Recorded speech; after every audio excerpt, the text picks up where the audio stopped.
Cannula के बारे में मैं आपको बताना चाहती हूँ कि कौन से पार्ट को क्या क्या बोला जाता है। तो चलिए शुरू करते हैं।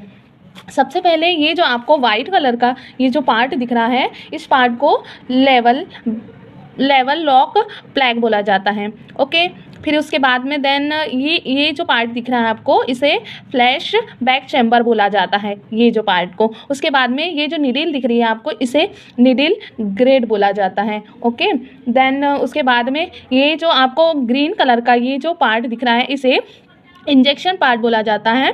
इससे इंजेक्शन भी पुश किया जाता है। ओके, और इस पार्ट से भी इंजेक्शन को लगाया जाता है। देन उसके बाद में ये जो आपको ये जो चैम्बर है, इस पार्ट को इसे लीयर कनेक्टर बोला जाता है। देन ये जो दोनों साइड में कनेक्ट करने के लिए, सपोर्ट के लिए जो दो पार्ट बनी हुई है, इसे कैथेटर हब बोला जाता है या विंग्स बोला जाता है। ओके, फिर इसके बाद में देन ये जो आपको वाइट कलर का ये जो चैम्बर दिख रहा है, इसे बुशिंग बोला जाता है। फिर इसके बाद में ये जो नीडल के ऊपर ये जो कैथेटर, इस पार्ट को कैथेटर बोला जाता है और ये इसे नीडल बोला जाता है। फिर उसके बाद में ये जो आपके पास वाइट कलर का ये जो आपको पार्ट दिख रहा है, इस पार्ट को नीडल कैप बोला जाता है, जो कि नीडल के सपोर्ट के लिए, नीडल के को प्रोटेक्ट करने के लिए इस पार्ट को नीडल कैप बोला जाता है। Thank you friends.